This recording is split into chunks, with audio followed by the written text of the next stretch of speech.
La Sociedad Dominica de Medios de Comunicación, Sodomco, presenta A Pensar Más con Rosa María Palacios. Buenos días, hoy es jueves 15 de julio del año 2017, esto es A Pensar Más con Rosa María Palacios. Bueno, acá estoy nuevamente con ustedes como todas las mañanas. Hoy en Lima hay un poquito de sol, un rayito así. ¿Así? No, un rayo, sí. Así es. Un que no rayo haga calor tenebroso. nomás es todo. No, te prometo, no hay calor. O sea, lo que sucede es que efectivamente tenemos un poquito más, como dice el Senami, de brillo solar. Sí. De brillo solar, pero no, eso no quiere decir que los que salieron de su casa a las 5 de la mañana tengan que alegrarse demasiado, porque igual va a haber un poco de frío y humedad. No hay que desabrigarse. Pero mira, cuidado, mi nariz es un termómetro, soy un grado y se acabó la alergia, no lo saca, lo baja, no sé. Bueno, hoy día tenemos bastante noticia política vinculada al ministro Torne, pero antes te quería comentar una experiencia, sobre todo para toda nuestra audiencia que sigue a Santa Rosa de Lima en su 400 años de muerte, es el año de su jubileo, 1617 muere. Y anoche estuve con Ramón Mujica, ex director de la Biblioteca Nacional, 7 años director de la Biblioteca Nacional. Una pena, la verdad, el maltrato del ministro Nieto, porque de verdad una persona con esas características, pues, por lo menos le das una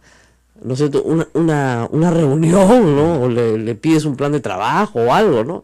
Casi que lo votaron por periódico, pero el ministro Nieto Montesinos creo que no creía mucho en la Biblioteca Nacional. De repente el ministro Salvador de Solari, se me escucha, puede salvar al personaje, porque realmente es un personaje muy dedicado al estudio de determinados asuntos de la historia. Y uno de los asuntos que estudia con enorme dedicación es la vida de Santa Rosa de Lima y su transformación iconográfica desde su muerte, digamos, hasta ya bien entrado el siglo XX, en el cual Santa Rosa se convierte en la santa de todos. Así es. ¿No? En la santa de todos los desposeídos, de todos los pobres, de los indios, de los mulatos, de los criollos, en la santa americana, por oposición a la santa española, ¿te das cuenta? O la santa europea. Es muy interesante porque en sus descubrimientos y lecturas se imputa que Santa Rosa tenía sangre india, cosa que era un escándalo en aquella época porque las santas no tenían sangre india, ¿no es cierto? Los indios eran evangelizados, más no santos. Claro. Entonces, incluso, como ustedes saben perfectamente, San Martín de Porres entra a este convento de Santo Domingo, donde nos encontramos, como donado en calidad de mulato, porque no podía aspirar a ser fraile. Todavía los dominicos no permitían que una persona de origen afroamericano sea sacerdote, y tampoco indio. Y Santa Rosa, sin embargo, en primer lugar es laica, no es monja, como muchos creen, no es religiosa. Toma el hábito de la orden terciaria de los dominicos y dirige un movimiento en Lima que en realidad era bastante revolucionario para su época, porque eran mujeres que no querían entrar al convento, pero sí querían tener una vida religiosa. Estamos hablando de 1600, ¿ah? O sea, eso ahora suena facilísimo, pero en esa época no sonaba nada fácil. Y hace cosas muy interesantes. ¿Sabes que adopta un niño? ¿Ah, sí? Un año antes de morir, adopta un indio para formarlo como predicador, para predicar a los indios. Qué interesante. Muy interesante, o sea, muy avanzada para su época. Y lo que decía Ramón Mujica es que siempre se le presenta como una mujer del campo, rural, sí, pero era una mujer que leía, ha presentado pocos de los escritos que ella tiene, y que daba explicaciones metafísicas de su vida contemplativa, muy en el orden de lo que se usaba en los tiempos, muy en las lecturas de los tiempos, ¿no? Y luego la iconografía, que es, digamos, todas las obras plásticas que hay luego de su muerte, son iconografía, es una iconografía que se va transformando, como te decía, a convertirla, a tener un rol político. Ella termina siendo la patrona de la Orden del Sol, que instaura San Martín, y la patrona de Independencia. O sea, de Santa Virreinal a patrona de Independencia, ¿no? Es muy, muy interesante. Entonces, hay muchísimo por aprender sobre la vida de Santa Rosa de Lima y sobre la vida colonial, ¿no es cierto? Y cómo ella, una cosa que me pareció interesante, su culto fue más popular que el de la Virgen de Guadalupe, aun cuando las apariciones son simultáneas, porque el culto a la Virgen de Guadalupe fue cuestionado los primeros 100 años. Así es. Siempre la iglesia Así se toman su tiempo para estas cosas. Entonces Santa Rosa ya estaba beatificada y finalmente canonizada. Y es más, la colocan acá en el altar de la iglesia de Santo Domingo, su cráneo, a 2 años de muerta, cuando recién se había iniciado el proceso de beatificación. O sea, es una de las pocas santas que suben a los altares sin proceso, por fervor popular.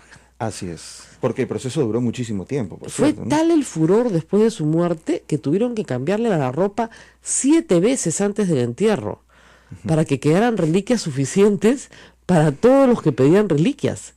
¿No? La historia es fascinante. Bueno, era una Lima muy chiquita, no había mucho que hacer. Ustedes dirán, sí, pues, pero los chismes corrían rápido. Sí, ¿no? ¿no? Sí. Así es que la gente quería estar muy cerca esta vez. Y es un culto muy popular hoy, en pleno siglo XXI, aun cuando me explicaba Ramón Mujica, y me ha dejado la tarea de que averigüe por qué el culto baja después de la guerra con Chile. Porque suceden eventos que tengo que averiguar en el convento de Santa Rosa, no en este, sino en el otro convento, cuando entra la tropa chilena. Entonces, estos eventos de los cuales no hay mucha noticia, pues los voy a tener que averiguar. Me dejan de tarea ahora hablar con los padres, a ver qué saben. Bueno, muy bien.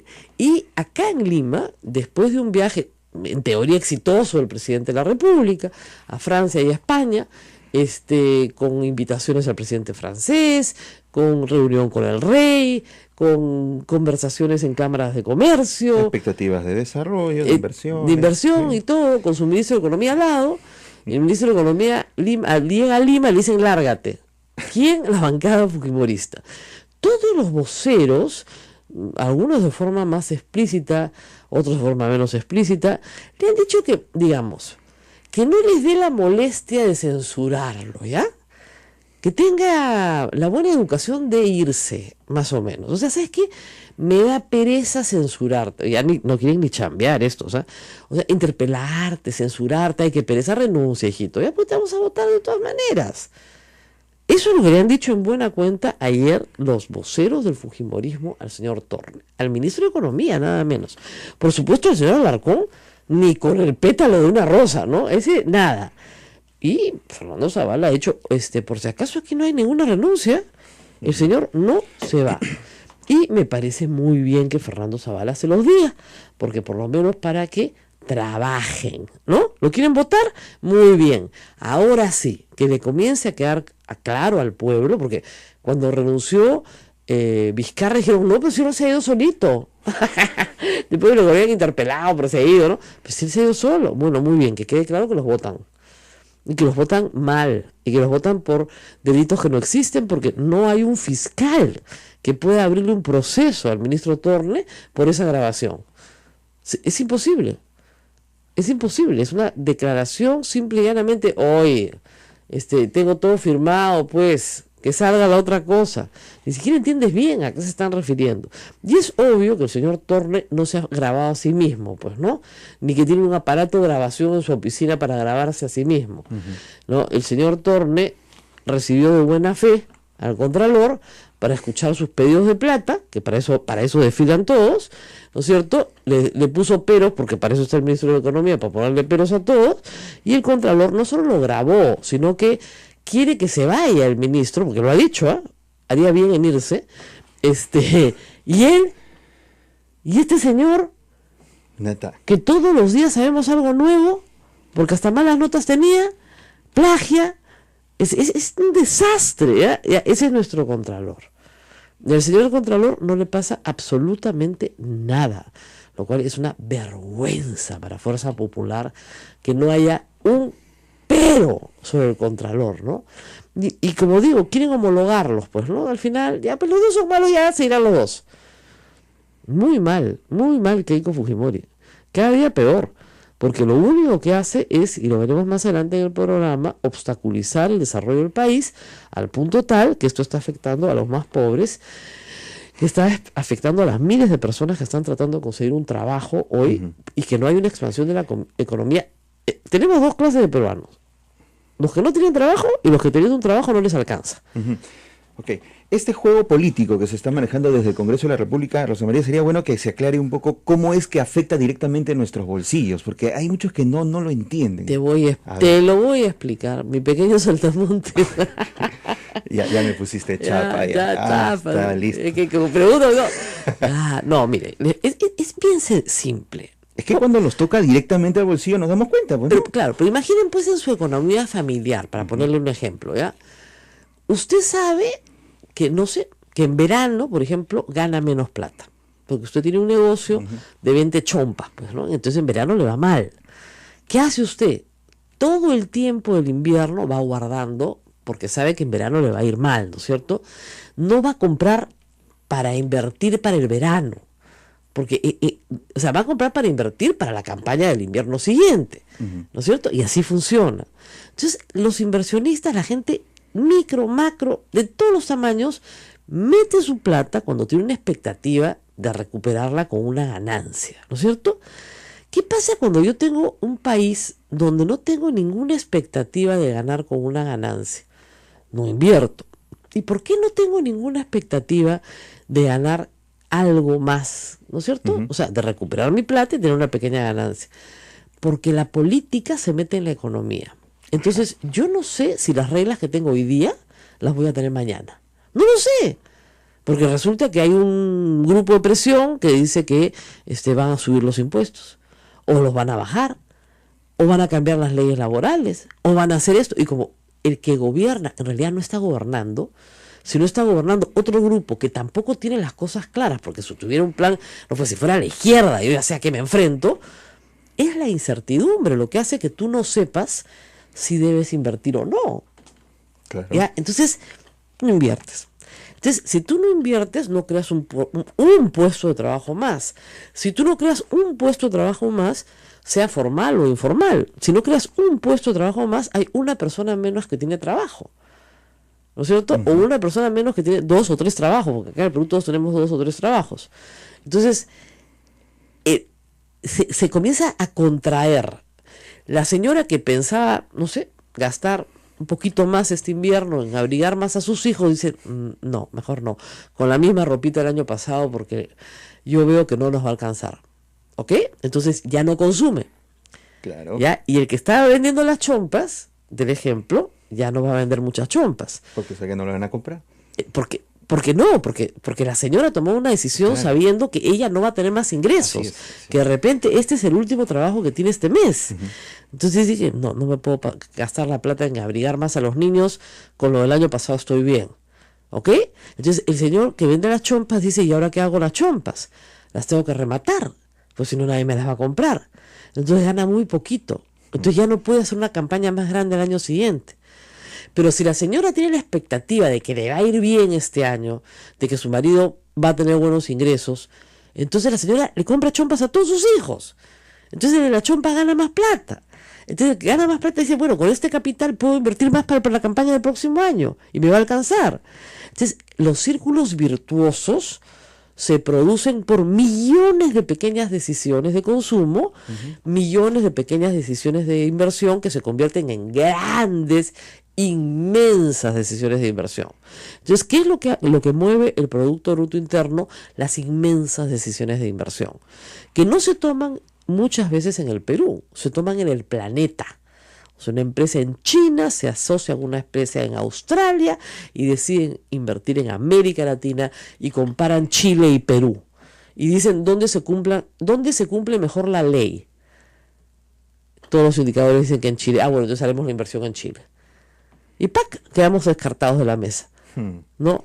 Entonces, ese es el problema. ¿Ustedes creen que Keiko Fujimori no sabe esto? Por supuesto que lo sabe. Esa fue la herencia de su padre en 1990. Un país que no era elegible para créditos internacionales, un país que era un paria frente a todos los organismos de préstamo. Eso fue lo que le damos a Alan García primero. Entonces, por supuesto que lo sabe. Y sabe que su padre reconvirtió eso para poner al Perú, y demoró muchísimos años que el Perú sea más o menos serio en política económica, porque fue constante. Así es. ¿Ya? Entonces, al ser constante, bueno, por ejemplo, Ollantumala no tuvo los precios de los minerales que tuvo Alan García, pero la economía, a pesar de estar estancada, no paró de crecer. Y no paró de crecer más que todo el resto de Latinoamérica. ¿Ya? Y lo que se dejó en caja para inversiones en el Perú, creo que es 8.000 millones de soles, que están trabados porque el Estado no puede gastar, porque no hay un funcionario que firme. Se mueren de miedo. El que firma termina preso. Vizcarra tiene un proceso penal por renegociar un contrato. Un proceso penal por renegociar un contrato que no se ha visto. ¿Ya? Entonces nadie quiere firmar nada. Y tienes que sacar cualquier cantidad de contratos nuevos que están aguantados. De infraestructura, grandes. El aeropuerto, Jorge Chávez. Todos los que han viajado y que me escuchan en los últimos meses se han quedado sentados en el avión, regresando de provincias o antes de salir de provincias. Media hora, 35 minutos, 40 minutos, 1 hora, porque no hay espacio en la pista. Ya no hay espacio en la pista de aterrizaje en Lima. Se tiene que hacer urgentemente la segunda pista. Tema que se planeó el 2001. Estamos en 2017, no tenemos segunda pista. ¿Ya? Entonces, ¿por qué? Por 1000 problemas. Entre ellos la propiedad, la posesión, la expropiación, la entrega de los terrenos, las tuberías de gas, en fin. Ya se arregló todo. Se supone que esto se tiene que anunciar ya para que empiece la construcción. Y ya llevamos 1 año de gobierno. Y eso se dejó avanzadísimo. Porque nadie quiere firmar nada. Porque todo el mundo se muere de miedo. Porque terminas con un Congreso que te persigue, ¿no es cierto?, por tratar de sacar un contrato adelante. Y que te insultan y te dicen lobista, ladrón, miserable. Te reuniste con la hermana del ministro Zavala, ¡ah, eres un cutrero! Entonces, nadie firma nada, pues. No hay inversión pública y la privada espantada, porque tiene un Congreso que la presume corrupta, per se. Entonces, ¿cómo diablos va a crecer un país cuando tienes un Congreso que presume toda la inversión corrupta, sea privada o pública? Que me expliquen. Y que persigue ministros por esa razón. Esa es la explicación. Entonces, cuando a todos les duele el bolsillo, ya saben a quién culpar. Vamos a la pausa y volvemos. Esto es A Pensar Más con Rosa María Palacios. Sodomco, Sociedad Dominica de Medios de Comunicación.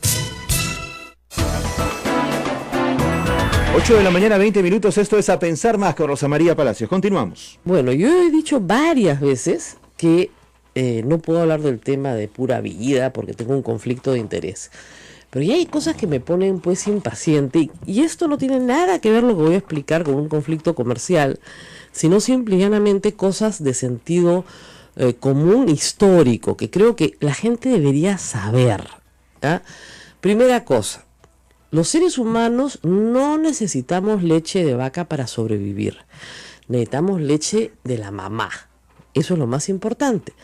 Una vez producido el destete, ¿no es cierto?, somos la única cría mamífera que se va a tomar leche de la teta de otra hembra mamífera. O sea, ustedes no van a ver que la gatita termina de tomar su leche de su mamá, viene el destete y se va al perro. No. Solamente, ¿no?, la cabra no persigue a la vaca, solamente los humanos, ¿no es cierto?, procesamos la leche de vaca, la leche de cabra, ¿no es cierto?, y de cualquier otro mamífero. Muy bien. Pero no necesitamos leche después del destete. En la mayoría de los casos, las hembras mamíferas son las que le dan alimentación a sus recién nacidos. Y alimentación que, de dicho sea de paso, es esencial para la sobrevivencia, porque si no tienen alimentación láctea, mueren porque somos mamíferos. Eso es así de claro. En el transcurso de la historia, la mujer que no podía darle de lactar, porque, por ejemplo, moría en el parto, tenía que ser sustituida por otra. ¿Ok? Esa es una primera cosa. Pero en el siglo XX se desarrollan simuladores de leche materna. A través de la física y de la química se comienza a hacer un trabajo de investigación y se pueden encontrar simuladores de la leche materna. No son lo mismo, nunca van a ser iguales a la leche materna, pero pueden salvar la vida de muchos niños, ¿no es cierto? Y por eso es que se dan. Muy bien. En el Perú, ¿no es cierto?, la vaca llegó con Francisco Pizarro.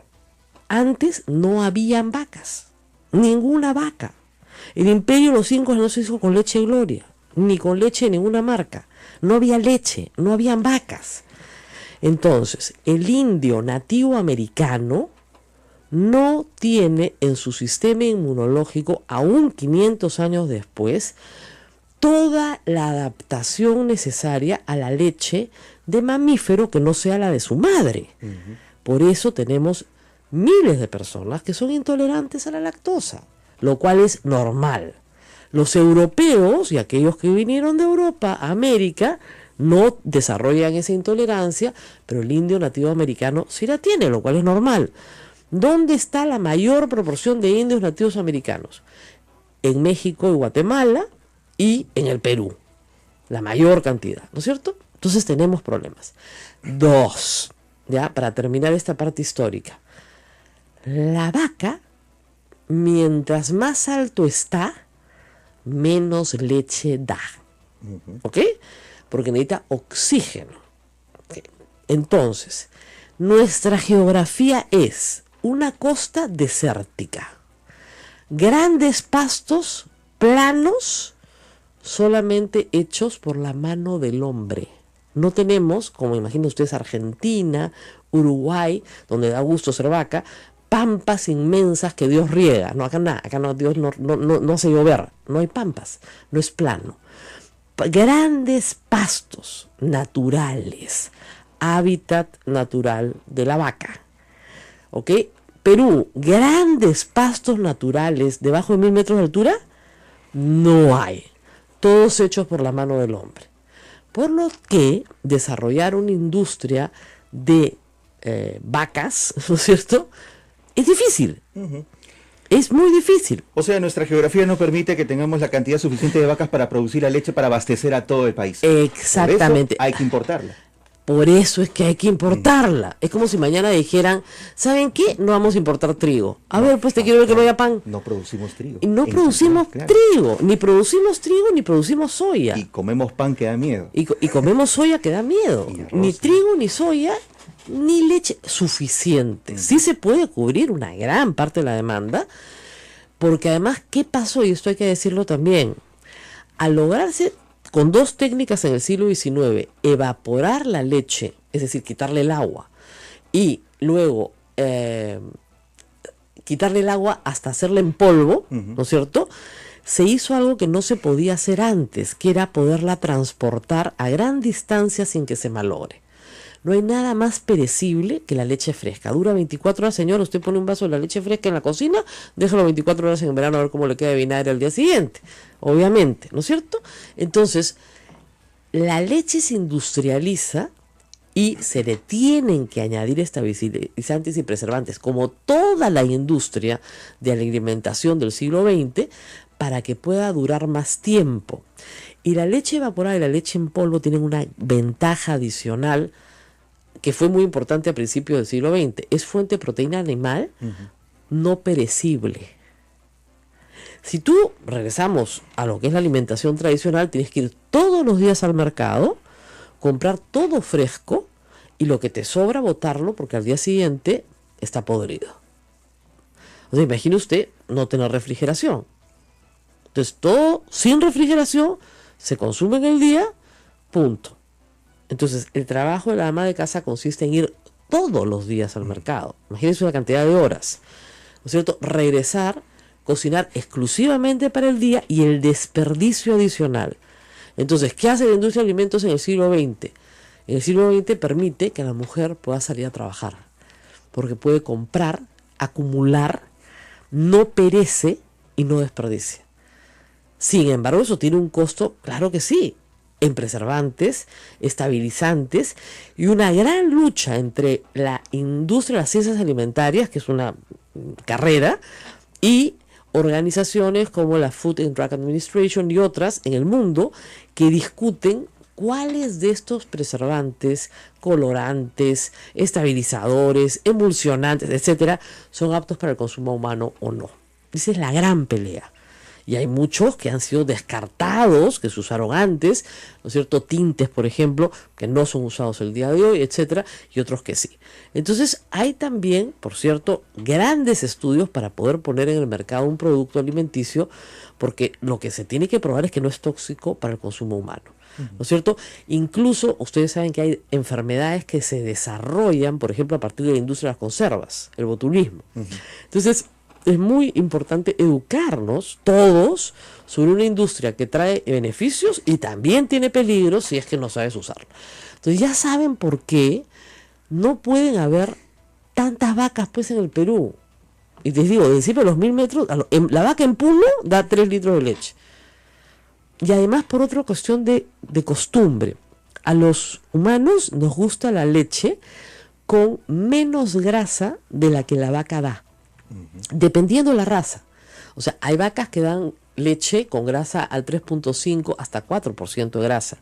Es muchísimo para el ser humano. El ser humano tolera una leche parecida más a la de su madre con un 2% de grasa, ya 2.5% de grasa es bien alto, ¿ya? ¿Qué hace con la grasa que sobra? Mantequilla.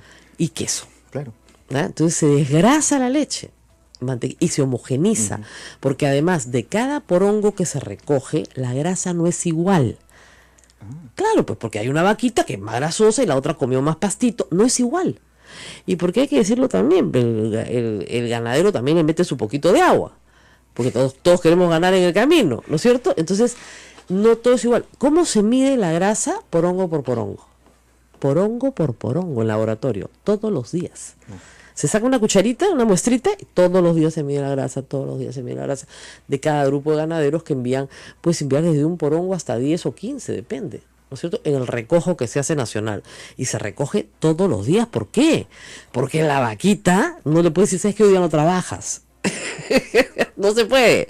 Por eso cuando cierran las carreteras, el primer problema son el abastecimiento de leche. y claro, la cantidad de leche que puedes almacenar, Pues, no puedes almacenar eternamente, ¿no? Pero en fin, eso les cuento para que tengan cultura general sobre el tema de la industria, sobre los temas centrales. Como digo, no puedo opinar porque tengo un interés, un conflicto de interés, pero la verdad he escuchado a tanta gente decir tantas cosas en estos días que no tienen ningún sentido lógico, que es bueno que sepan ustedes de qué se está hablando. Vamos a una pausa y volvemos. Esa es la hora en todo el Perú, 8 de la mañana, 33 minutos. Es a pensar más con Rosa María Palacios. Bueno, estamos ya con el señor Humberto Ortiz para hablar de... No es un conductor de televisión, por si acaso, cálmense. El señor Humberto Ortiz pertenece a CEAS, a la Comisión Episcopal de Acción Social. La Iglesia está muy involucrada, desde hace muchísimos años, por supuesto, con la pobreza en el Perú. Y no es que la Iglesia quiere que los pobres lo sean para siempre, sino por el contrario. Quiere que las personas progresen, salgan, ¿no es cierto?, de una situación de vulnerabilidad que en el Perú es muy grande aún. Las cifras que nos dan siempre esconden muchas realidades, ¿no es cierto? Como digo, las cifras así en bruto agregadas te dicen, bueno, el Perú, la extrema pobreza está en 4%, 5%, no es grave. Claro, pero si tú te vas a Huancavelica, si tú te vas a Ayacucho, si te vas a Purímac, si te vas a lo que es la sierra central del Perú, probablemente ese 4% no sea 4%. ¿No es cierto? Las cifras agregadas dicen en los últimos 10 años, es verdad, no sé, 25% del país ingresó a la clase media. Pero claro, ingresó a la clase media con las justas. Ingresó a la clase a medias, como dicen, ¿no? Clase media a medias, ¿no? Entonces, cualquier evento catastrófico en esa familia, la muerte del padre, una enfermedad grave de la madre o de un hijo, inmediatamente los regresa a la pobreza, porque no hay cómo afrontarlo. Y esas son las cosas que angustian muchísimo a las familias peruanas. Hoy hay personas que dicen, bueno, ya tenemos la casa construida, los chicos van al colegio, pero si mi marido se queda sin el trabajo que tiene, no comemos. ¿Se dan cuenta ustedes? Entonces, esa angustia, por supuesto ustedes dirán, pues esa angustia es universal y hay que ponerse en las manos de la divina providencia, que yo siempre me pongo en ella, no es que no la esté negando, pero genera pues angustia, ¿no es cierto? Sobre todo cuando uno ve que la política de su país no le indica a dónde van. O sea, ¿vamos a hacer esta carretera o no la vamos a hacer? ¿Se va a abrir esta fábrica? ¿No se va a abrir? ¿Este colegio se va a construir y va a requerir mano de obra o no? ¿Va a haber más construcción civil o no va a haber más construcción civil? ¿Me meto o no me meto? Construcción civil es una actividad lamentablemente muy vinculada a la delincuencia hoy en día, pero que tiene una capacidad de movilización a todo nivel. Ingenieros, pero electricistas, obreros, en fin, muchísima gente se mueve a través de este tipo de movilizadores del empleo. Y vemos todo parado. Entonces, yo no sé si es mi percepción, señor Ortiz, o es la percepción también de ustedes. Quería empezar por ahí, de esta suerte de, más que desaceleración, porque yo puedo ir más despacito pero seguir caminando, es parálisis. ¿Usted ve esa parálisis? ¿Ustedes de la mesa ven esta parálisis también? Bueno, muy buenos días. Doctora, y muchas gracias por esta ocasión. Sí, como bien usted ha dicho, vengo de la Comisión Episcopal de Acción Social de la Iglesia Católica y nuestra tarea es la defensa y promoción de los derechos humanos desde la enseñanza social de la Iglesia. No, efectivamente, como usted bien ha dicho, en aquellos lugares muy alejados, sobre todo en la sierra peruana, también en la selva, en la Amazonía, se nota, digamos, esta presencia muy fuerte de la pobreza, ¿no? O sea, realmente situaciones de abandono, situaciones en las cuales no queda muy clara digamos, las oportunidades que se pueden aprovechar. Evidentemente hay mucha creatividad también de la población para salir de la pobreza, porque la gente misma pues no está tranquila frente a estas situaciones, se organiza de una forma u otra. Usted ya mencionaba hace un rato, por ejemplo, el tema de pequeños negocios que pone en marcha para salir adelante, pero efectivamente, digamos, un problema muy serio que tenemos en el Perú es la desigualdad, ¿no? Claro. Situaciones de gente que tiene muchos recursos y en el mismo país personas que casi están a niveles. Claro, y como dice un antiguo dicho, no es lo mismo la pobreza del pobre que la pobreza del rico. Así es. O sea, el rico puede quebrarle, puede perderlo todo, pero puede mandar a sus hijos al colegio, va a haber comida sobre la mesa, no es catastrófica, ¿no? La pobreza del pobre es catastrófica, porque significa tomar decisiones como no educar a los hijos, ¿no es cierto? No llevarlos a un centro de vacunación, no porque la vacuna no sea gratis, sino porque el transporte al centro de vacunación está fuera completamente de las posibilidades, ¿no? Ese tipo de decisiones, ¿eso cómo se está enfrentando ahora? Bueno, y usted bien ha manifestado que son los niños, niñas, adolescentes los que están más afectados, ¿no? Bueno, pues son las familias que hacen un esfuerzo camaleónico, podríamos decir, para sobrevivir de diversas maneras, a través del autoconsumo, a través de las pequeñas producciones, como usted también ha mencionado, de los pequeños negocios. Evidentemente no son para salir de la pobreza, pero de alguna manera para mantenerse a flote, para sobrevivir de diversas formas creativas, ¿no? Así es. Yo tengo 5 trabajos. ¿Cuántos tienes tú? 4, ¿no es cierto? Lógico. 4 pequeños trabajos. Digamos. Claro, todos. Este es uno no tan pequeño, es un trabajo grande. En cuanto al tiempo. Exactamente. Sí. Todo el día trabajamos, pero en diferentes cosas, porque la estructura, digamos, de la economía peruana está llevando a los profesionales liberales como nosotros, pero también hasta al campesino, a decir, sí, trabajo en mi chacra, trabajo en la chacra del otro, tengo mi parcela de autoconsumo, tengo mis cuis y tengo además, ¿no es cierto?, los domingos o los sábados me alquilan un sitio en el mercado para poder hacer mis ventas. Entonces, el señor tiene 5 trabajos y su esposa también. También se moviliza toda la familia, se moviliza también los mismos niños, los adolescentes para buscar, digamos, estos recursos, ¿no?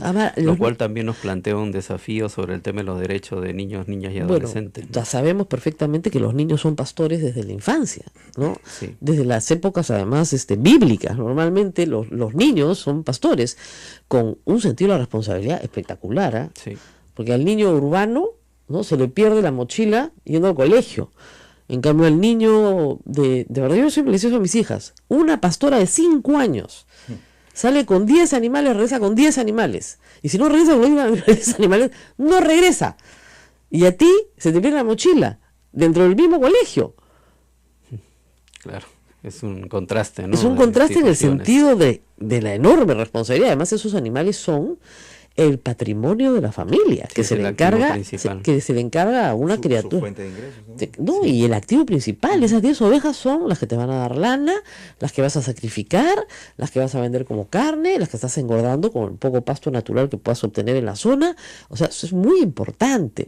Entonces, sí, en la economía rural, digamos, a veces los impactos se demoran más en hacerse sentir, pero se van a hacer sentir. O sea, si no hay consumo... Así es, exactamente. Hay una cadena de situaciones, ¿no?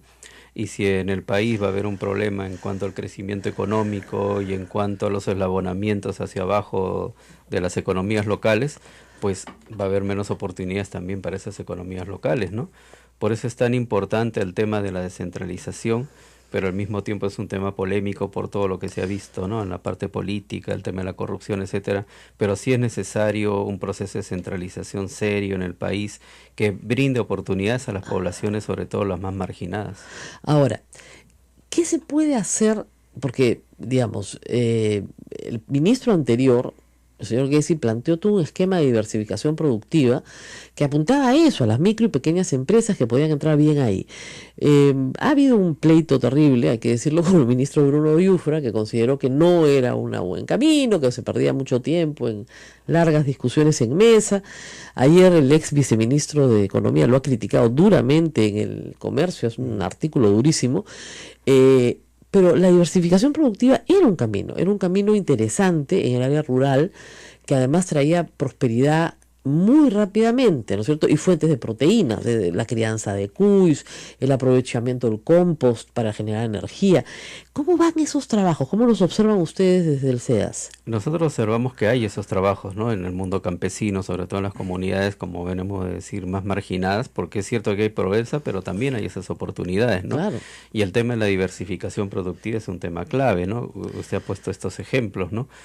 Y también vincular lo agrícola con lo pecuario, tener un enfoque, digamos, integral de la parcela. Pero para eso se necesita pues tener este enfoque de generación de valor agregado, ¿no? El enfoque, digamos, a la persona, el enfoque a la familia.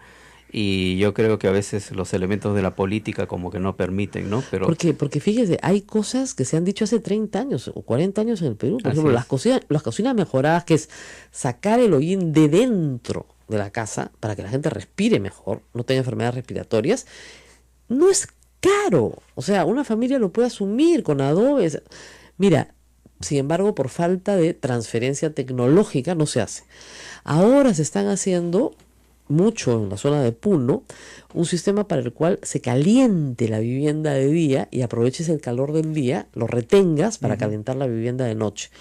Reduces el friaje, reduces las enfermedades respiratorias, no tiene que dormir toda la familia en un mismo ambiente, que es lo que normalmente pasa y tiene que pasar, porque el calor humano, ¿no es cierto? Si todos nos metemos en un área pequeña, vamos a tener más calor, ¿no es cierto? Claro.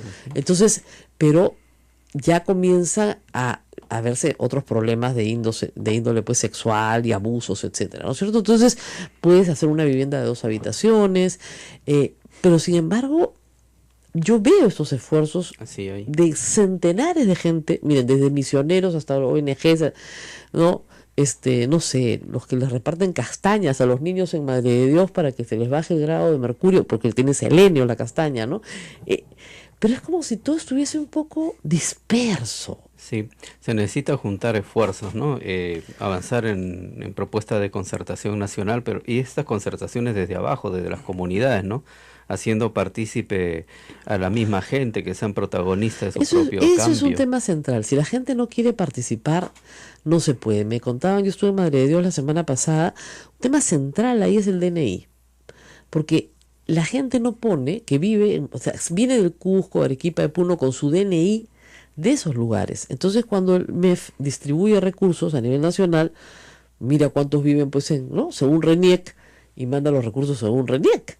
Entonces están haciendo campañas, la hermana Lourdes está haciendo una campaña muy activa con la RENIEC allá que se llama Lleva Madre de Dios en tu DNI. Entonces, en una tarde empadronan a 500, ¿ya?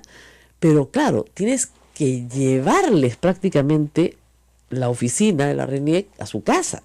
Claro. ¿Ya? Hay que acercar la administración pública, porque si no ellos no se acercarían. Efectivamente, ahí hay que cambiar, o sea, hay varios temas de cambio cultural que están saliendo que no lo estamos comentando explícitamente, pero tiene que ver con estos cambios culturales, cambio de percepciones, ¿no? Y viendo también cómo la gente lo viene haciendo, pero también desde el punto de vista de los servidores, ¿no? Hay que pasar del enfoque de funcionario público al enfoque de servidor público, ¿no? Entonces, si el servidor se siente así, o sea que efectivamente un servidor de la comunidad, de la gente, de ver estas iniciativas que pueden tener, digamos, un futuro promisorio, entonces esa es la perspectiva que hay que cambiar. Y digamos, si cambiamos ese enfoque de funcionario al de servidor, también los temas de corrupción se van combatiendo y eso podría permitir generar nuevas oportunidades. Claro, ahora, es verdad que corrupción hay en todos los niveles, pero la corrupción que realmente molesta, ¿no es cierto?, es la corrupción que tiene que ver con la prestación de un servicio directo por el Estado. Por ejemplo, si tú sabes que a tu hijo le toca por derecho ser vacunado, no te puede indignar más que el que te tiene que poner la vacuna te pida algo, ¿no es cierto? Si tú sabes que a tu hijo por derecho le toca ir al colegio nacional, no te puede molestar más que el maestro o el director te pidan algo, ¿no? Fuera de lo que debe pedirse. Entonces sí hay una frustración muy grande en todo el Perú con estos temas, que yo creo que también vienen de una herencia que este gobierno tampoco resuelve, que es la herencia de la corrupción. ¿Ya? Sí. Y obviamente nos molesta más pues que el gobernador sea un requete sinvergüenza y que todo el mundo le conozca sus propiedades en el pueblo y que nadie pueda decir nada, y sus negocios y sus amarres. Y también nos revienta, ¿no es cierto?, con una gran frustración nacional, que tú te mates trabajando mientras que veas, por ejemplo, que el otro hace negocios sin pagar impuestos. No paga nada, nunca la ciudad no molesta, la pasa bomba, perfecto, o que en el Poder Judicial no le pasa nada. La impunidad molesta muchísimo. Sí, por eso es tan importante la participación ciudadana, ¿no? Claro. Y todos los esfuerzos que se hagan del lado educativo, del lado de la promoción, para que pueda haber una fiscalización y propuestas, ¿no? Y valorar las propuestas de la misma gente, porque la misma gente también tiene las propuestas, pero a veces falta esa capacidad de escucha, ¿no? Ese es el tema. Vamos a dar una pausa y regresamos para ver, estamos hablando sobre el presente, pero quiero ver qué nos dice el señor Humberto Ortiz sobre el futuro, ¿no? No le pido que saque la bola de cristal, ni que sea vidente, ¿no es cierto?, ni como que Santa Rosa tenía visiones, no. Lo que quiero que me diga realmente qué es lo que va a pasar, porque fíjese, mucha gente dice, ¿invierto o no invierto? ¿Mando a hacer la chompa o no mando a hacer la chompa? ¿No? ¿Junto la lana o no junto la lana? ¿Cómo hago? Y esa es la angustia, ¿no? ¿Hago mis quesos o no hago mis quesos? ¿Se venderán? No se venderán, ¿no? Entonces, vamos a la pausa y regresamos con eso. Es A Pensar Más con Rosa María Palacios.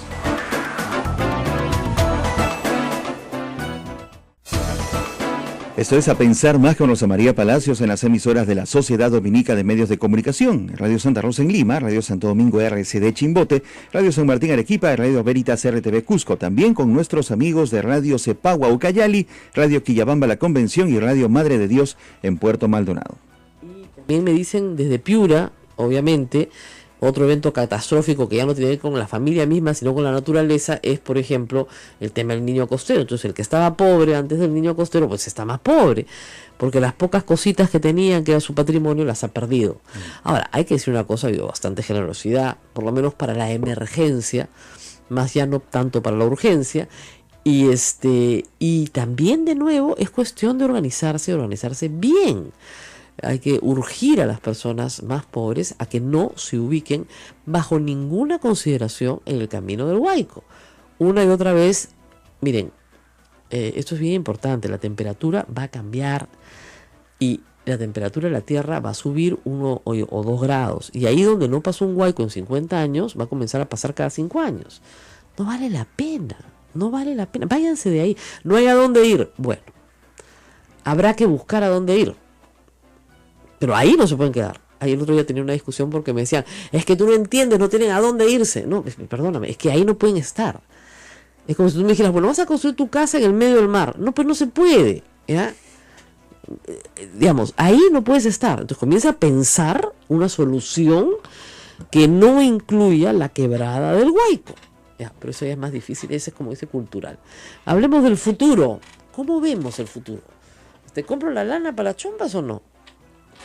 Bueno, efectivamente, usted ha mencionado ahora el tema del niño costero y bueno, muchos expertos sostienen que eso va a acompañar por lo menos toda la gestión del actual gobierno, ¿no? Y ya, bueno, se aprobó un presupuesto de 20.000 millones de soles para aplicarlos en 4 años, etcétera, etcétera. Pero bueno, mire, en realidad, bueno, y también se había proyectado un crecimiento del producto de 4.8%, se ha reducido a casi al 3% las nuevas proyecciones, ¿no? Es decir, sin embargo, digamos, comparativamente respecto a otros países de América Latina, somos de los países que crece económicamente. Así Entonces, es. eso me parece es importante tenerlo en cuenta. En la medida que hay ese crecimiento global de la producción, genera oportunidades. El punto es si es que tenemos la capacidad de aprovechar esas oportunidades.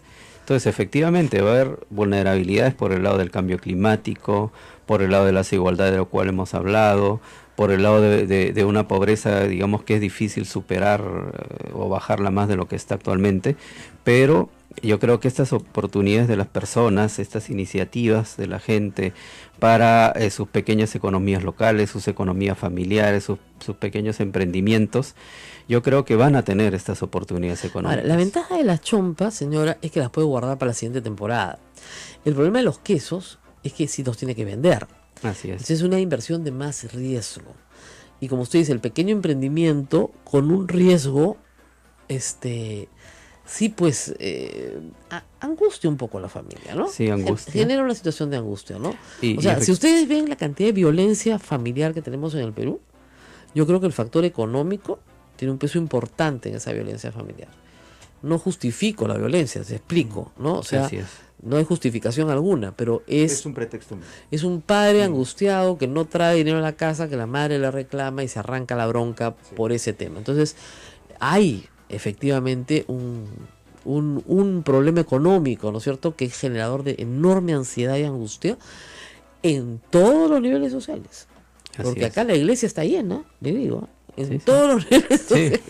También, en todos los sectores sociales. La divina providencia está trabajando, pero a no parar, ¿ya? Pero sí, efectivamente, nosotros sentimos en angustia a la gente en el día a día, no sé si ustedes también, desde el SEAS, esa preocupación de qué va a pasar, ¿no? Efectivamente, entonces, digamos, si bien hay este panorama de que, bueno, de una u otra manera se crecerá menos, pero que se va a crecer, que digamos, hay posibilidades del Estado de hacer una inversión pública. Pero no la hace, pues, porque la tiene aguantada. Así es, entonces... Lo tienen contra la pared agarrado con los dos dedos en el cuello, tiene Fujimorismo al presidente y dice, sí, vamos a invertir. Ni siquiera hacen proyectos caleta, no, nada. Claro, ahí se necesita una mayor conciencia ciudadana, creo que es un desafío muy grande, ¿no? Y también de los presidentes regionales, que hay que decirlo, reciben transferencia para obra pública que debería dar empleo local. Así es, y muchas veces no se tiene esa idea, o sea, no se tiene una idea de gestión proactiva en función de aprovechar esas oportunidades productivas, esos, digamos, cadenas productivas desde las localidades, ¿no? Y más bien se está en una lógica más competitiva, más de buscar la parte negativa. Yo creo que si vamos a tener esa lógica de buscar la parte negativa, de buscar lo que nos separa, no vamos a tener ese éxito. Pero si en este panorama que se nos complica, por lo que hemos mencionado, tenemos que ir a un criterio positivo de buscar los consensos, no digo que eso sea fácil, no estoy llamando tampoco que sea un trabajo facilista, sino hacer el esfuerzo de buscar los consensos que permitan justamente el beneficio a las personas más marginadas, que también son las que están participando. Pero es complejo, la verdad, porque, digamos, yo no veo que el Estado se acerque en esos términos a las personas más marginadas que quieran proveer bienes o servicios a la sociedad. No se acerca en esos términos, se acerca en términos a veces excesivamente proteccionistas. Sí, o clientelistas, ¿no? Y a veces en términos clientelistas, ¿no? O sea, la política del tupper, ¿no? Pero verdad, pues, entonces, hay ahí un pequeño, gran problema por parte del Estado, no solo de esta administración, sino de anteriores, ¿no es cierto? Pero ahí creo que hay un problema serio de percepción, ¿no? Y citando a Amartya Sen en sus diversos trabajos, él decía que habría dos formas de ver al pobre, ¿no? Una manera de verlo es como alguien que no tiene nada y entonces hay que darle porque no tiene, ¿no?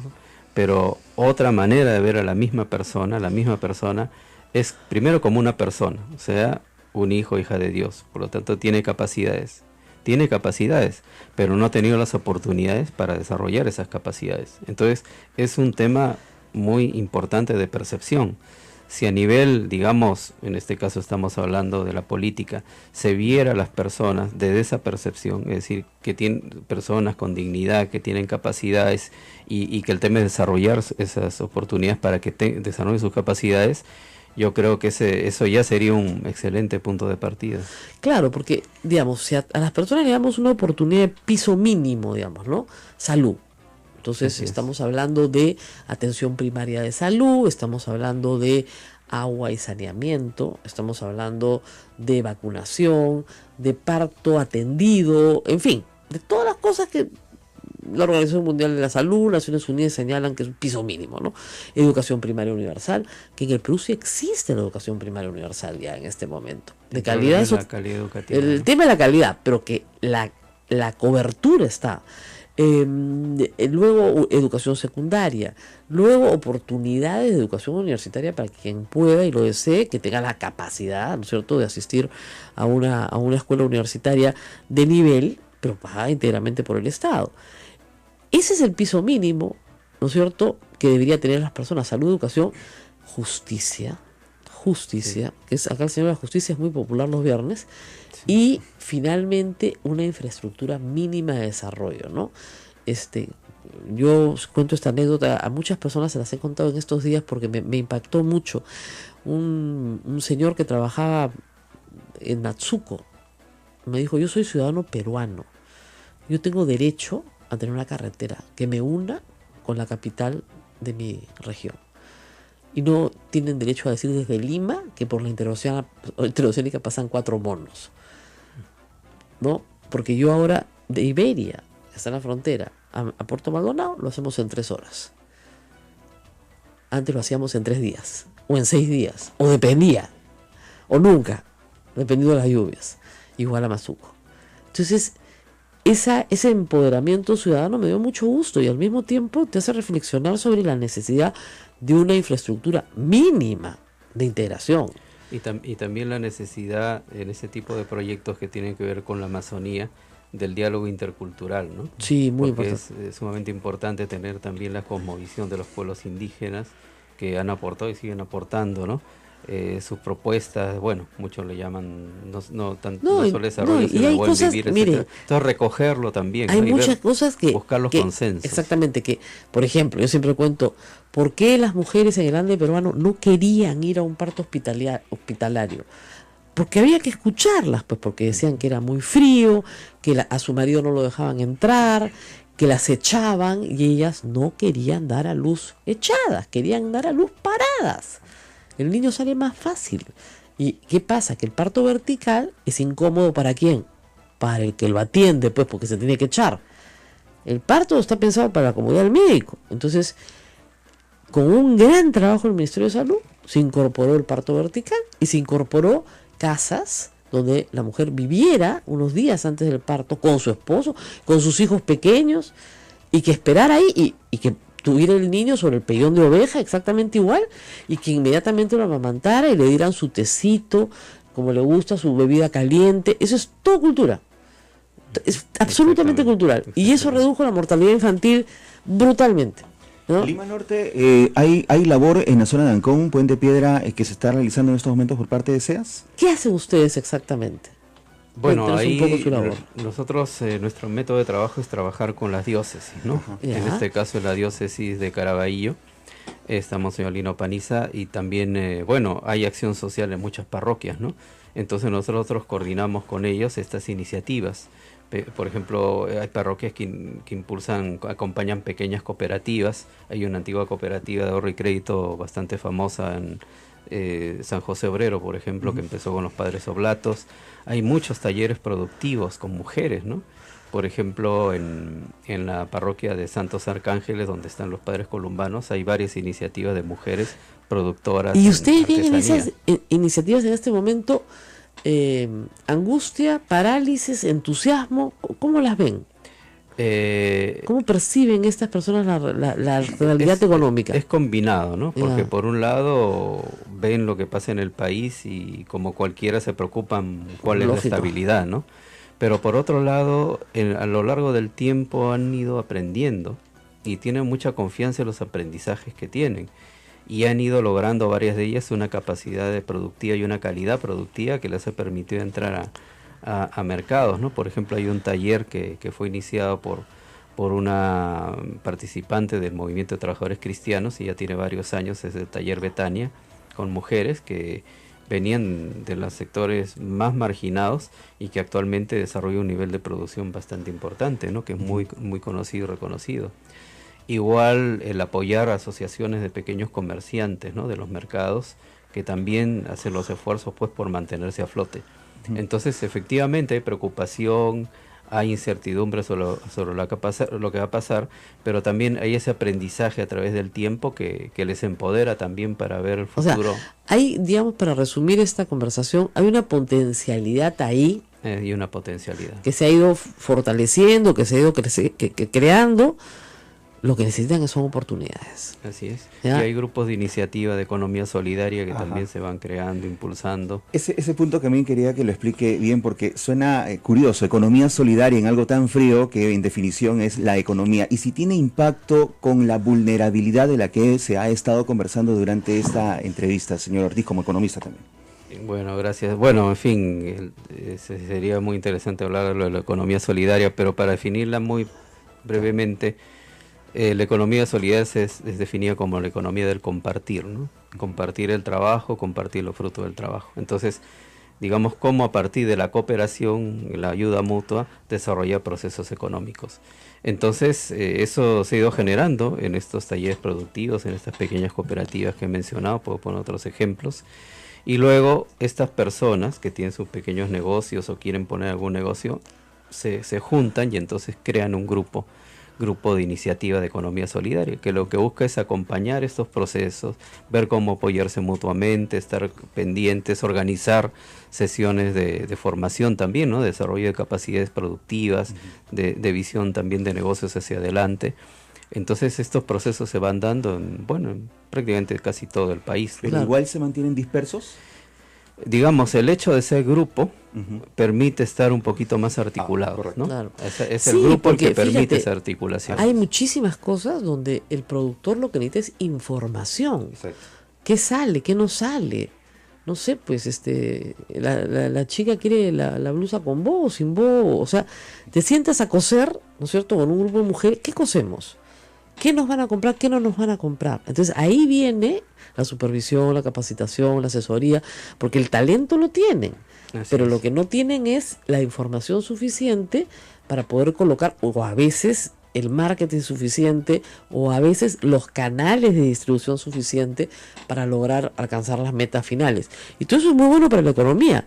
Pero si esas mismas mujeres se retraen y dicen, no vamos a gastar nada, porque la inversión que tenemos que hacer, no estamos viendo que no la vamos a recuperar. Sí. Entonces la economía del país, imagínense, eso multiplíquenlo por miles de emprendimientos. Entonces, ¿qué le pasa al país? Claro. Digamos, para ponerlo en términos bien cochinos, se estriñe. Sí, ¿No es cierto? genera un efecto recesivo, ¿no? ¿Cómo se ve? Recesivo, pues se estriñe. De aquí no sale nada. ¿Ya? Entonces, eso es lo que tenemos que evitar, a como dé lugar, que la política no perturbe. Exactamente. No perturbe, que este ánimo de guerra que hay en el Congreso y el Ejecutivo no nos estriña. Ese es- Y tenemos la oportunidad, ¿no? O sea, digamos, estamos en los inicios del gobierno, bueno, ya cumplió va a Un cumplir un año. año, ¿no? Ya es un año. Pero digamos es el primer año. Entonces, digamos, creo que se puede hacer un esfuerzo de concertación, tratar de ver de qué manera nos juntamos, enfrentamos de manera conjunta. Hemos podido de una manera u otra responder frente al fenómeno del niño costero. Vamos a seguir afectados por el cambio climático. Hemos hablado ya de la pobreza, hemos hablado de la reducción de la producción. Bueno, pero digamos, hay esas oportunidades que también hemos señalado. Yo creo que eso sería como un llamado a los diversos sectores, ¿no? Público, privado, social, para juntar esfuerzos, ¿no? Y ahí la iglesia sin duda va a estar siempre dispuesta pues a dar un apoyo en estos procesos. Así es. Bueno, muy importante la labor de SEAS, que ya tiene más de 50 años trabajando. 52 años. 52 años trabajando. Casi tan vieja como Radio Santa Rosa. Sí, Radio Santa Rosa con toda su trayectoria. 58 ya. Sí, sí. Ya la red que han creado, la red es muy interesante. La red inspiradora. La red es una cosa que a mí me encanta además. Además tenemos, ¿cómo es? Un viaje a Coricancha. De todas maneras, Radio Veritas de la red transmite desde el mismo Coricancha. ¿Por qué? Bueno, porque la iglesia de Santo Domingo queda pues en el Coricancha, obviamente por razones históricas. Nos vamos, nos hemos demorado un poquito, espero que les haya gustado el programa. Mañana nuevamente con todos ustedes es viernes, y no se olviden que mañana tenemos también la misa del Señor de la Justicia. Y una cosa más me advierte el productor, hemos llamado al padre Arana, al congresista Marco Arana, de Frente Amplio, para que conteste las cosas que se han dicho ayer acá, que me parecieron muy serias, y bueno, no hemos recibido respuesta todavía, pero nos gustaría recibirla en los próximos días, tiempo hay, porque se lo está acusando de una conducta muy autoritaria, y creo que con fundamento, porque se ha demostrado acá una serie de hechos que él tendrá que explicarnos, y el público formarse su opinión. ¿Nos tenemos que ir? Ha tenido mucha disposición en venir el señor Arana. Siempre ha venido. Así que creo que sí. Siempre ha venido. Lo esperamos. Lo esperamos. Listo. Gracias. Hasta pronto.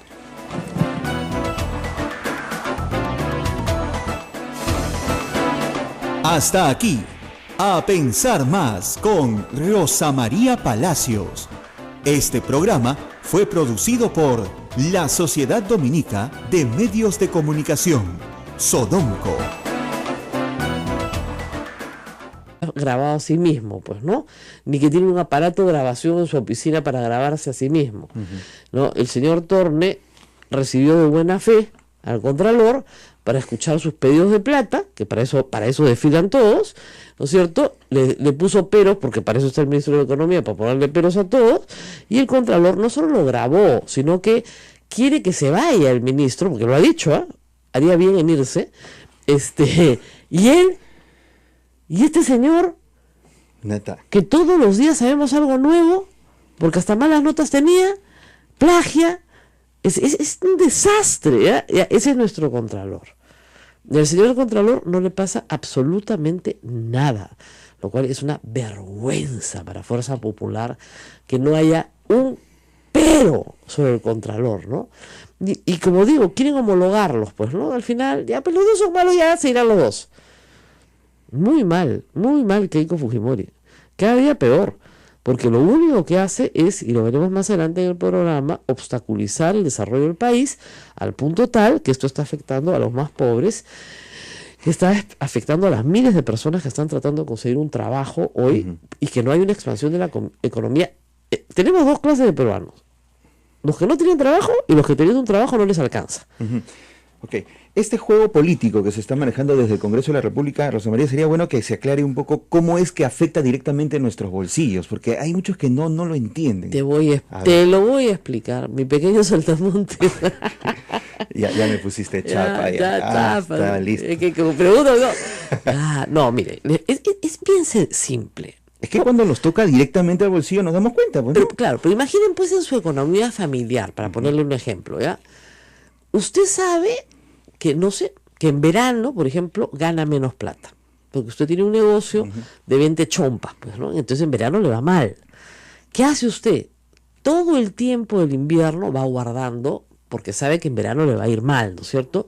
No va a comprar para invertir para el verano, porque va a comprar para invertir para la campaña del invierno siguiente, ¿no es cierto? Y así funciona. Entonces los inversionistas, la gente micro, macro, de todos los tamaños, mete su plata cuando tiene una expectativa de recuperarla con una ganancia, ¿no es cierto? ¿Qué pasa cuando yo tengo un país donde no tengo ninguna expectativa de ganar con una ganancia? No invierto. ¿Y por qué no tengo ninguna expectativa de ganar algo más, ¿no es cierto? O sea, de recuperar mi plata y tener una pequeña ganancia. Porque la política se mete en la economía. Entonces, yo no sé si las reglas que tengo hoy día las voy a tener mañana. No lo sé. Porque resulta que hay un grupo de presión que dice que van a subir los impuestos, o los van a bajar, o van a cambiar las leyes laborales, o van a hacer esto. Y como el que gobierna en realidad no está gobernando, sino está gobernando otro grupo que tampoco tiene las cosas claras, porque si tuviera un plan, no fue si fuera a la izquierda, yo ya sé a qué me enfrento, es la incertidumbre lo que hace que tú no sepas si debes invertir o no. Claro. ¿Ya? Entonces, no inviertes. Entonces, si tú no inviertes, no creas un puesto de trabajo más. Si tú no creas un puesto de trabajo más, sea formal o informal, si no creas un puesto de trabajo más, hay una persona menos que tiene trabajo. ¿No es cierto? O una persona menos que tiene 2 o 3 trabajos, porque acá en el Perú todos tenemos 2 o 3 trabajos. Entonces, se comienza a contraer. La señora que pensaba, no sé, gastar un poquito más este invierno en abrigar más a sus hijos, dice, no, mejor no, con la misma ropita del año pasado porque yo veo que no nos va a alcanzar. ¿Ok? Entonces ya no consume. Claro. ¿Ya? Y el que estaba vendiendo las chompas, del ejemplo, ya no va a vender muchas chompas. Porque sé que no lo van a comprar. Porque la señora tomó una decisión Claro. sabiendo que ella no va a tener más ingresos, Así es, sí. que de repente este es el último trabajo que tiene este mes. Entonces dije, no me puedo gastar la plata en abrigar más a los niños, con lo del año pasado estoy bien. ¿Ok? Entonces el señor que vende las chompas dice, ¿y ahora qué hago las chompas? Las tengo que rematar, pues si no nadie me las va a comprar. Entonces gana muy poquito. Entonces ya no puede hacer una campaña más grande el año siguiente. Pero si la señora tiene la expectativa de que le va a ir bien este año, de que su marido va a tener buenos ingresos, entonces la señora le compra chompas a todos sus hijos. Entonces de la chompa gana más plata. Entonces gana más plata y dice, bueno, con este capital puedo invertir más para la campaña del próximo año y me va a alcanzar.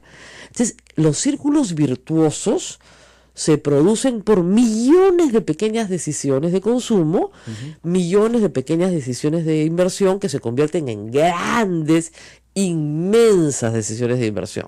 Entonces, ¿qué es lo que mueve el Producto Bruto Interno? Las inmensas decisiones de inversión, que no se toman muchas veces en el Perú, se toman en el planeta.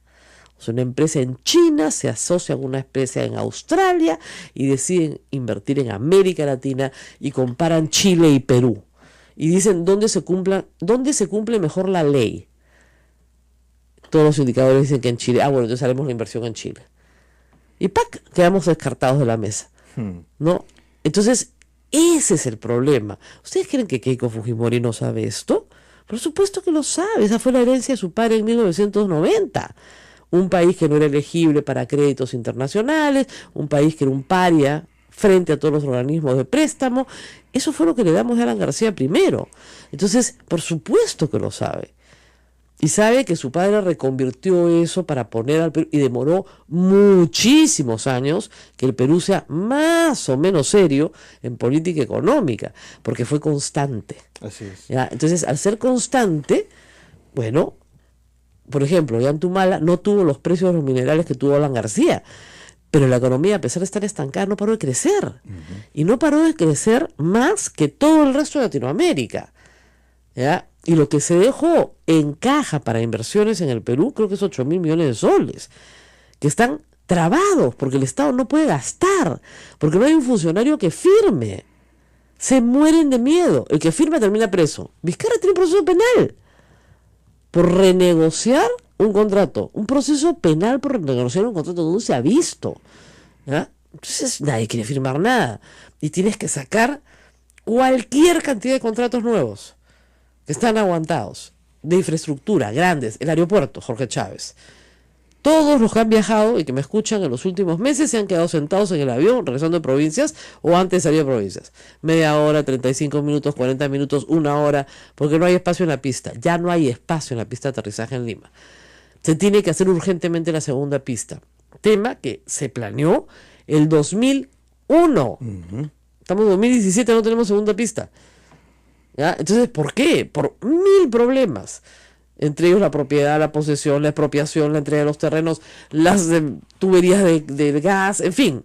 Ya se arregló todo. Se supone que esto se tiene que anunciar ya para que empiece la construcción. Y ya llevamos 1 año de gobierno. Y eso se dejó avanzadísimo. Porque nadie quiere firmar nada. Porque todo el mundo se muere de miedo. Porque terminas con un Congreso que te persigue, ¿no es cierto?, por tratar de sacar un contrato adelante. Y que te insultan y te dicen lobista, ladrón, miserable. Te reuniste con la hermana del ministro Zavala, ¡ah, eres un cutrero! Entonces, nadie firma nada, pues. No hay inversión pública, y la privada espantada, porque tiene un Congreso que la presume corrupta, per se.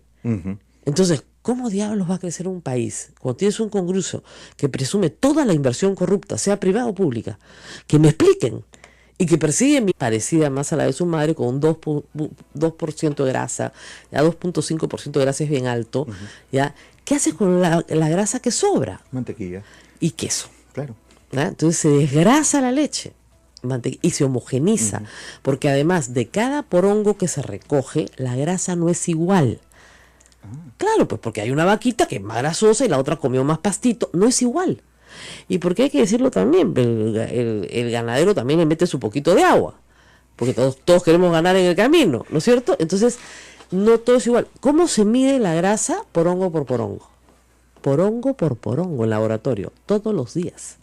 Se saca una cucharita, una muestrita, y todos los días se mide la grasa, todos los días se mide la grasa de cada grupo de ganaderos que envían, puedes enviar desde un porongo hasta 10 o 15, depende, ¿no es cierto? En el recojo que se hace nacional. Y se recoge todos los días. ¿Por qué? Porque la vaquita no le puedes decir, ¿sabes que hoy día no trabajas? No se puede. Por eso cuando cierran las carreteras, el primer problema son el abastecimiento de leche. Y claro, la cantidad de leche que puedes almacenar. Pues, no puedes almacenar eternamente, ¿no? Pero en fin, eso les cuento para que tengan cultura general sobre el tema de la industria, sobre los temas centrales. Como digo, no puedo opinar porque tengo un conflicto de interés, pero la verdad he escuchado a tanta gente decir tantas cosas en estos días que no tienen ningún sentido lógico, que es bueno que sepan ustedes de qué se está hablando. Vamos a una pausa y volvemos. Esta es la hora en todo el Perú, 8 de la mañana, 33 minutos. Es a pensar más con Rosa María Palacios. Bueno, estamos ya con el señor Humberto Ortiz para hablar de... No es un conductor de televisión, por si acaso, cálmense. El señor Humberto Ortiz pertenece a CEAS, a la Comisión Episcopal de Acción Social. La Iglesia está muy involucrada, desde hace muchísimos años, por supuesto, con la pobreza en el Perú. Y no es que la Iglesia quiere que los pobres lo sean para siempre, sino por el contrario.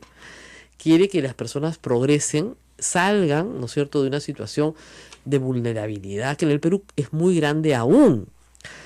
Las cifras que nos dan siempre esconden muchas realidades, ¿no es cierto? Como digo, las cifras así en bruto agregadas te dicen, bueno, el Perú, la extrema pobreza está en 4%, 5%, no es grave. Claro, pero si tú te vas a Huancavelica, si tú te vas a Ayacucho, si te vas a Purímac, si te vas a lo que es la sierra central del Perú, probablemente ese 4% no sea 4%, ¿no es cierto? Las cifras agregadas dicen en los últimos 10 años, es verdad, no sé, 25% del país ingresó a la clase media. Pero claro, ingresó a la clase media con las justas. Ingresó a la clase a medias, como dicen, ¿no? Clase media a medias, ¿no? Entonces, cualquier evento catastrófico en esa familia, la muerte del padre, una enfermedad grave de la madre o de un hijo, inmediatamente los regresa a la pobreza, porque no hay cómo afrontarlo. Y esas son las cosas que angustian muchísimo a las familias peruanas. Hoy hay personas que dicen, bueno, ya tenemos la casa construida, los chicos van al colegio, pero si mi marido se queda sin el trabajo que tiene, no comemos.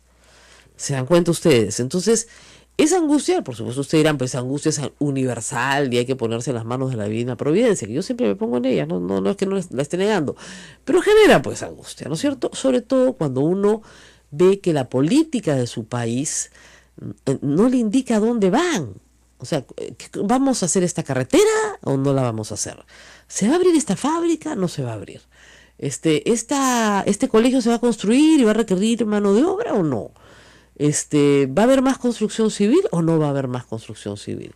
¿Me meto o no me meto? Construcción civil es una actividad lamentablemente muy vinculada a la delincuencia hoy en día, pero que tiene una capacidad de movilización a todo nivel. Ingenieros, pero electricistas, obreros, en fin, muchísima gente se mueve a través de este tipo de movilizadores del empleo. Y vemos todo parado. Entonces, yo no sé si es mi percepción, señor Ortiz, o es la percepción también de ustedes. Quería empezar por ahí, de esta suerte de, más que desaceleración, porque yo puedo ir más despacito, pero seguir caminando, es parálisis. ¿Usted ve esa parálisis? ¿Ustedes de la mesa ven esta parálisis también? Bueno, muy buenos días. Doctora, y muchas gracias por esta ocasión. Sí, como bien usted ha dicho, vengo de la Comisión Episcopal de Acción Social de la Iglesia Católica y nuestra tarea es la defensa y promoción de los derechos humanos desde la enseñanza social de la Iglesia. No, efectivamente, como usted bien ha dicho, en aquellos lugares muy alejados, sobre todo en la sierra peruana, también en la selva, en la Amazonía, se nota, digamos, esta presencia muy fuerte de la pobreza, ¿no? O sea, realmente situaciones de abandono, situaciones en las cuales no quedan muy claras digamos, las oportunidades que se pueden aprovechar. Evidentemente hay mucha creatividad también de la población para salir de la pobreza, porque la gente misma pues no está tranquila frente a estas situaciones, se organiza de una forma u otra. Usted ya mencionaba hace un rato, por ejemplo, el tema de pequeños negocios que pone en marcha para salir adelante, pero efectivamente, digamos, un problema muy serio que tenemos en el Perú es la desigualdad, ¿no? Situaciones de gente que tiene muchos recursos y en el mismo país personas que casi están a niveles. Y como dice un antiguo dicho, no es lo mismo la pobreza del pobre que la pobreza del rico. Así es. O sea, el rico puede quebrarle, puede perderlo todo, pero puede mandar a sus hijos al colegio, va a haber comida sobre la mesa, no es catastrófica, ¿no? La pobreza del pobre es catastrófica, porque significa tomar decisiones como no educar a los hijos, ¿no es cierto? No llevarlos a un centro de vacunación, no porque la vacuna no sea gratis, sino porque el transporte al centro de vacunación está fuera completamente de las posibilidades, ¿no? Ese tipo de decisiones, ¿eso cómo se está enfrentando ahora? Bueno, y usted bien ha manifestado que son los niños, niñas, adolescentes los que están más afectados, ¿no? Bueno, pues son las familias que hacen un esfuerzo camaleónico, podríamos decir, para sobrevivir de diversas maneras, a través del autoconsumo, a través de las pequeñas producciones, como usted también ha mencionado, de los pequeños negocios. Evidentemente no son para salir de la pobreza, pero de alguna manera para mantenerse a flote, para sobrevivir de diversas formas creativas, ¿no? Así es. Yo tengo 5 trabajos. ¿Cuántos tienes tú? 4. 4, ¿no es cierto? Lógico. 4 pequeños trabajos. Digamos. Claro, todos. Este es uno no tan pequeño, es un trabajo grande. En cuanto al tiempo. Exactamente. Sí. Todo el día trabajamos, pero en diferentes cosas, porque la estructura, digamos, de la economía peruana está llevando a los profesionales liberales como nosotros, pero también hasta al campesino, a decir, sí, trabajo en mi chacra, trabajo en la chacra del otro, tengo mi parcela de autoconsumo, tengo mis cuis y tengo además, ¿no es cierto?, los domingos o los sábados me alquilan un sitio en el mercado para poder hacer mis ventas. Entonces, el señor tiene 5 trabajos y su esposa también. También se moviliza toda la familia. Se movilizan también los mismos niños, los adolescentes para buscar, digamos, estos recursos, ¿no? Lo cual también nos plantea un desafío sobre el tema de los derechos de niños, niñas y adolescentes. Bueno, ya sabemos perfectamente que los niños son pastores desde la infancia, ¿no? Sí. Desde las épocas, además, bíblicas. Normalmente los niños son pastores con un sentido de la responsabilidad espectacular, ¿eh? Sí. Porque al niño urbano, ¿no?, se le pierde la mochila yendo al colegio. En cambio, el niño de verdad, yo siempre les digo a mis hijas, una pastora de 5 años sale con 10 animales, regresa con 10 animales. Y si no regresa con 10 animales, no regresa. Y a ti se te pierde la mochila dentro del mismo colegio. Claro, es un contraste, ¿no? Es un contraste en el sentido de la enorme responsabilidad. Además, esos animales son el patrimonio de la familia, que se le encarga a una criatura. Su fuente de ingresos, ¿no? Sí. Y el activo principal, esas 10 ovejas son las que te van a dar lana, las que vas a sacrificar, las que vas a vender como carne, las que estás engordando con el poco pasto natural que puedas obtener en la zona. O sea, eso es muy importante. Entonces, sí, en la economía rural, digamos, a veces los impactos se demoran más en hacerse sentir, pero se van a hacer sentir. O sea, si no hay consumo. Así es, exactamente. Hay una cadena de situaciones, ¿no? Y si en el país va a haber un problema en cuanto al crecimiento económico y en cuanto a los eslabonamientos hacia abajo de las economías locales, pues va a haber menos oportunidades también para esas economías locales, ¿no? Por eso es tan importante el tema de la descentralización, pero al mismo tiempo es un tema polémico por todo lo que se ha visto, ¿no? En la parte política, el tema de la corrupción, etcétera, pero sí es necesario un proceso de centralización serio en el país que brinde oportunidades a las poblaciones, sobre todo las más marginadas. Ahora, ¿qué se puede hacer? Porque, digamos, el ministro anterior, el señor Gessi, planteó todo un esquema de diversificación productiva que apuntaba a eso, a las micro y pequeñas empresas que podían entrar bien ahí. Ha habido un pleito terrible, hay que decirlo, con el ministro Bruno Biufra, que consideró que no era un buen camino, que se perdía mucho tiempo en largas discusiones en mesa. Ayer el ex viceministro de Economía lo ha criticado duramente en El Comercio, es un artículo durísimo. Pero la diversificación productiva era un camino interesante en el área rural, que además traía prosperidad muy rápidamente, ¿no es cierto? Y fuentes de proteínas, de la crianza de cuys, el aprovechamiento del compost para generar energía. ¿Cómo van esos trabajos? ¿Cómo los observan ustedes desde el SEAS? Nosotros observamos que hay esos trabajos, ¿no? En el mundo campesino, sobre todo en las comunidades, como venimos a decir, más marginadas, porque es cierto que hay pobreza, pero también hay esas oportunidades, ¿no? Claro. Y el tema de la diversificación productiva es un tema clave, ¿no? Usted ha puesto estos ejemplos, ¿no? Y también vincular lo agrícola con lo pecuario, tener un enfoque, digamos, integral de la parcela. Pero para eso se necesita pues tener este enfoque de generación de valor agregado, ¿no? El enfoque, digamos, a la persona, el enfoque a la familia. Y yo creo que a veces los elementos de la política como que no permiten, ¿no? Pero Porque fíjese, hay cosas que se han dicho hace 30 años o 40 años en el Perú. Por ejemplo, las cocinas mejoradas, que es sacar el hollín de dentro de la casa para que la gente respire mejor, no tenga enfermedades respiratorias, no es caro. O sea, una familia lo puede asumir con adobes. Mira, sin embargo, por falta de transferencia tecnológica no se hace. Ahora se están haciendo mucho en la zona de Puno, un sistema para el cual se caliente la vivienda de día y aproveches el calor del día, lo retengas para calentar la vivienda de noche. Reduces el friaje, reduces las enfermedades respiratorias, no tiene que dormir toda la familia en un mismo ambiente, que es lo que normalmente pasa y tiene que pasar, porque el calor humano, ¿no es cierto? Si todos nos metemos en un área pequeña, vamos a tener más calor, ¿no es cierto? Claro. Entonces, pero ya comienza a verse otros problemas de índole pues sexual y abusos, etcétera, ¿no es cierto? Entonces puedes hacer una vivienda de 2 habitaciones, pero sin embargo yo veo estos esfuerzos de centenares de gente, miren, desde misioneros hasta ONGs, ¿no? No sé, los que les reparten castañas a los niños en Madre de Dios para que se les baje el grado de mercurio, porque tiene selenio la castaña, ¿no? Pero es como si todo estuviese un poco disperso. Sí, se necesita juntar esfuerzos, ¿no? Avanzar en propuestas de concertación nacional, y estas concertaciones desde abajo, desde las comunidades, ¿no? Haciendo partícipe a la misma gente, que sean protagonistas de su propio cambio. Eso es un tema central. Si la gente no quiere participar, no se puede. Me contaban, yo estuve en Madre de Dios la semana pasada, un tema central ahí es el DNI. Porque la gente no pone que vive, o sea, viene del Cusco, Arequipa, de Puno con su DNI de esos lugares. Entonces, cuando el MEF distribuye recursos a nivel nacional, mira cuántos viven, pues, ¿no? Según RENIEC, y manda los recursos según RENIEC. Entonces están haciendo campañas, la hermana Lourdes está haciendo una campaña muy activa con la RENIEC allá, que se llama Lleva Madre de Dios en tu DNI. Entonces, en una tarde empadronan a 500, ¿ya? Pero claro, tienes que llevarles prácticamente la oficina de la RENIEC a su casa. Claro. ¿Ya? Hay que acercar la administración pública, porque si no ellos no se acercarían.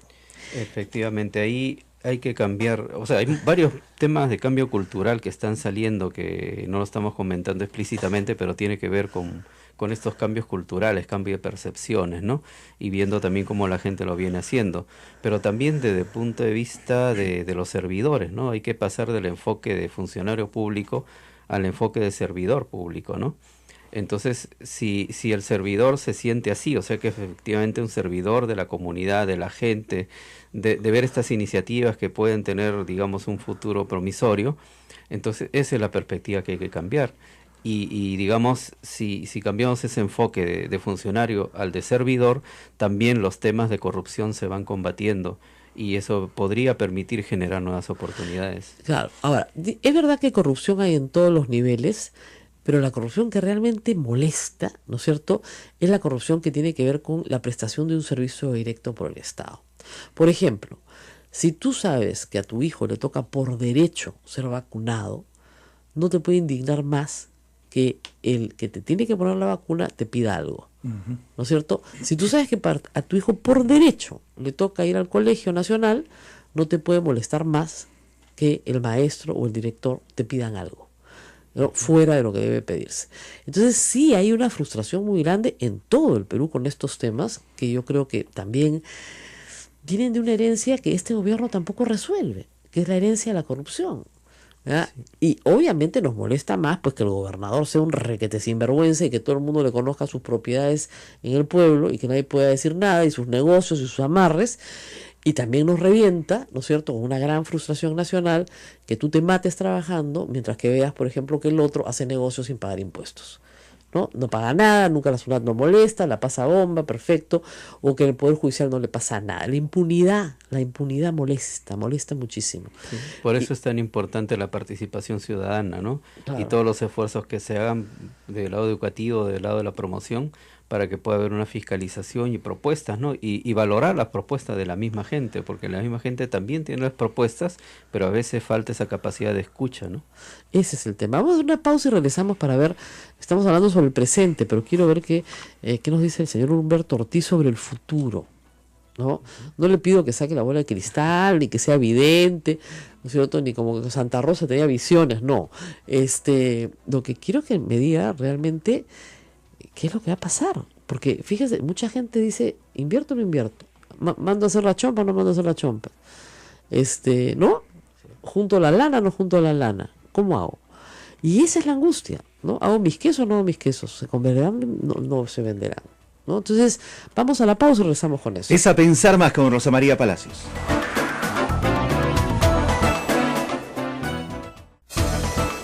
Esto es A Pensar Más con Rosa María Palacios en las emisoras de la Sociedad Dominica de Medios de Comunicación, Radio Santa Rosa en Lima, Radio Santo Domingo RCD Chimbote, Radio San Martín Arequipa, Radio Veritas RTV Cusco, también con nuestros amigos de Radio Cepagua Ucayali, Radio Quillabamba La Convención y Radio Madre de Dios en Puerto Maldonado.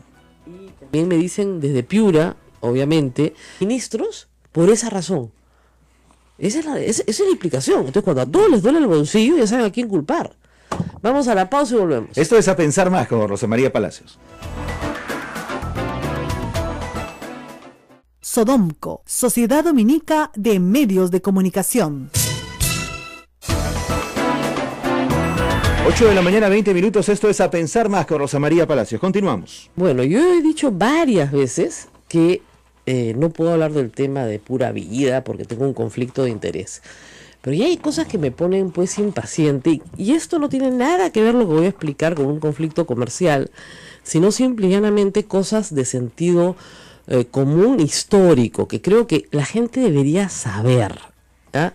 Primera cosa, los seres humanos no necesitamos leche de vaca para sobrevivir, necesitamos leche de la mamá, eso es lo más importante. Una vez producido el destete, ¿no es cierto?, somos la única cría mamífera que se va a tomar leche de la teta de otra hembra mamífera. O sea, ustedes no van a ver que la gatita termina de tomar su leche de su mamá, viene el destete y se va al perro. No. Solamente, no, la cabra no persigue a la vaca. Solamente los humanos, ¿no es cierto?, procesamos la leche de vaca, la leche de cabra, ¿no es cierto?, y de cualquier otro mamífero. Muy bien. Pero no necesitamos leche después del destete.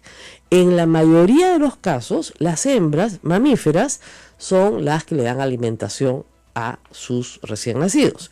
Y alimentación, que de dicho sea de paso, es esencial para la sobrevivencia, porque si no tienen alimentación láctea, mueren porque somos mamíferos. Eso es así de claro. En el transcurso de la historia, la mujer que no podía darle de lactar, porque, por ejemplo, moría en el parto, tenía que ser sustituida por otra, ¿ok? Esa es una primera cosa. Pero en el siglo XX se desarrollan simuladores de leche materna. A través de la física y de la química se comienza a hacer trabajo de investigación y se pueden encontrar simuladores de la leche materna. No son lo mismo, nunca van a ser iguales a la leche materna, pero pueden salvar la vida de muchos niños, ¿no es cierto? Y por eso es que se dan. Muy bien. En el Perú, ¿no es cierto?, la vaca llegó con Francisco Pizarro. Antes no habían vacas, ninguna vaca. El imperio de los incas no se hizo con leche Gloria, ni con leche de ninguna marca. No había leche, no habían vacas. Entonces, el indio nativo americano no tiene en su sistema inmunológico, aún 500 años después, toda la adaptación necesaria a la leche de mamífero que no sea la de su madre. Por eso tenemos miles de personas que son intolerantes a la lactosa, lo cual es normal.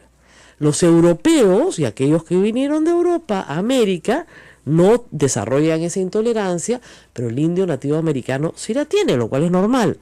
¿Dónde está la mayor proporción de indios nativos americanos? En México y Guatemala y en el Perú. La mayor cantidad, ¿no es cierto? Entonces tenemos problemas. 2, ya, para terminar esta parte histórica. La vaca, mientras más alto está, menos leche da. ¿Ok? Porque necesita oxígeno. ¿Okay? Entonces, nuestra geografía es una costa desértica. Grandes pastos planos, solamente hechos por la mano del hombre. No tenemos, como imaginen ustedes, Argentina, Uruguay, donde da gusto ser vaca, pampas inmensas que Dios riega. No, acá nada, acá no, Dios no hace llover, no hay pampas, no es plano. Grandes pastos naturales, hábitat natural de la vaca. ¿Ok? Perú, grandes pastos naturales debajo de 1000 metros de altura, no hay. Todos hechos por la mano del hombre. Por lo que desarrollar una industria de vacas, ¿no es cierto?, es difícil. Es muy difícil. O sea, nuestra geografía no permite que tengamos la cantidad suficiente de vacas para producir la leche para abastecer a todo el país. Exactamente. Por eso hay que importarla. Por eso es que hay que importarla. Es como si mañana dijeran, ¿saben qué? No vamos a importar trigo. A ver, pues te quiero ver que no haya pan. No producimos trigo. Y no producimos trigo. Ni producimos trigo, ni producimos soya. Y comemos pan que da miedo. Y comemos soya que da miedo. Ni trigo, ni soya, ni leche suficiente. Sí se puede cubrir una gran parte de la demanda, porque además, ¿qué pasó? Y esto hay que decirlo también. Al lograrse con 2 técnicas en el siglo XIX, evaporar la leche, es decir, quitarle el agua, y luego quitarle el agua hasta hacerla en polvo, ¿no es cierto?, se hizo algo que no se podía hacer antes, que era poderla transportar a gran distancia sin que se malogre. No hay nada más perecible que la leche fresca. Dura 24 horas, señor. Usted pone un vaso de la leche fresca en la cocina, déjalo 24 horas en el verano a ver cómo le queda de vinagre al día siguiente. Obviamente, ¿no es cierto? Entonces, la leche se industrializa y se le tienen que añadir estabilizantes y preservantes, como toda la industria de la alimentación del siglo XX, para que pueda durar más tiempo. Y la leche evaporada y la leche en polvo tienen una ventaja adicional que fue muy importante a principios del siglo XX. Es fuente de proteína animal no perecible. Si tú regresamos a lo que es la alimentación tradicional, tienes que ir todos los días al mercado, comprar todo fresco y lo que te sobra botarlo porque al día siguiente está podrido. O sea, imagine usted no tener refrigeración. Entonces todo sin refrigeración se consume en el día, punto. Entonces el trabajo de la ama de casa consiste en ir todos los días al mercado. Imagínense una cantidad de horas, ¿no es cierto? Regresar, cocinar exclusivamente para el día y el desperdicio adicional. Entonces, ¿qué hace la industria de alimentos en el siglo XX? En el siglo XX permite que la mujer pueda salir a trabajar, porque puede comprar, acumular, no perece y no desperdicia.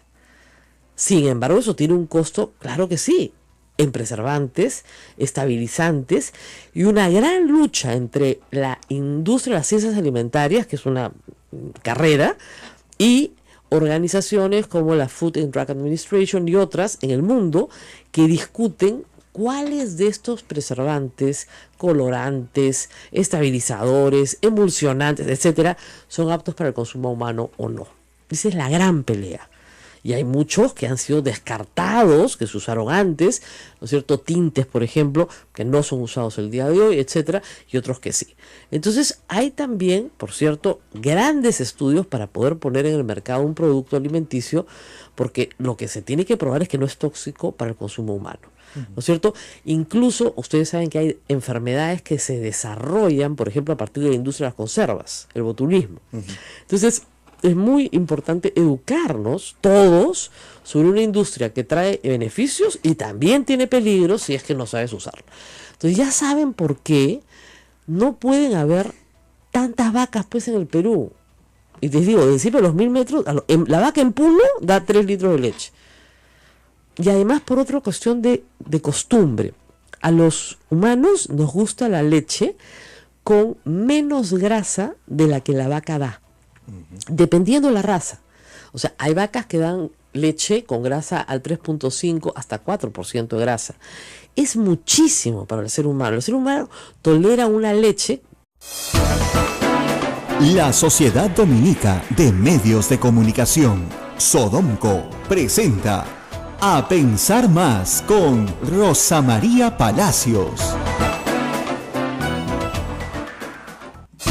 Buenos días, hoy es jueves 15 de junio del año 2017, esto es A Pensar Más con Rosa María Palacios. Bueno, acá estoy nuevamente con ustedes como todas las mañanas. Hoy en Lima hay un poquito de sol, un rayito así. ¿Así? No, un rayo, sí.